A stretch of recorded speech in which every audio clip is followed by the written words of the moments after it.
diamond and a rock sitting side by side, both discovered near the bottom of the Udachny diamond mine in the Sakha Republic region of Russia, one of the world's 10 deepest open pit diamond mines. But are they of the same value? The cost in time and effort of digging the mine and therefore of retrieving the two stones, the diamond and the rock, are absolutely identical. Yet the value of each stone is tremendously different. The diamond might be valued in the thousands to the millions. Well, the rock is just a rock. It's tossed aside as junk. Value doesn't follow time and effort at all. Those are measures of cost, and cost has nothing to do with value. That's not to say that knowing cost isn't important. It is important because if value doesn't exceed your cost as a seller of services, you certainly won't be in business for very long. That's how we got into the crazy notion of billable hours to begin with. They were a tool for cost accounting. Only later did they become a bad measure of value by taking into account the cost of operating the practice, adding a profit, that's the plus in cost plus, and dividing by projected billable hours in the year.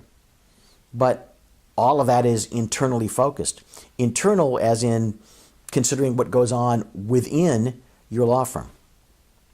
Actual value, on the other hand, is determined outside of your work by the client who really has no concern at all over your cost. Think of a house. Somebody says we put $500,000 of work into it after we bought it, so that's why it's worth $1.2 million. But tell that to the appraiser who reports that its market value is $475,000. If value actually followed cost, GM would have never gone bankrupt. I can't remember where I read it, and therefore I can't give credit or verify its truth, but it said that in the 1960s, a friend of one of the owners of Aston Martin, the car company, wanted to buy one of the company's cars at cost.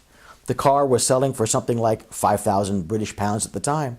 The owner's reply was that he would be happy to sell it for cost, 7,000 British pounds. Hourly billing and the notion of selling your services at a fair return on cost are concepts of a bygone era, actually of a bygone error. Try not to repeat it. There are pricing and negotiating strategies to avoid that trap. Come learn about them at the Entrepreneurial Attorney Program. I look forward to seeing you soon because as we look at it, your services are a diamond, not a rock.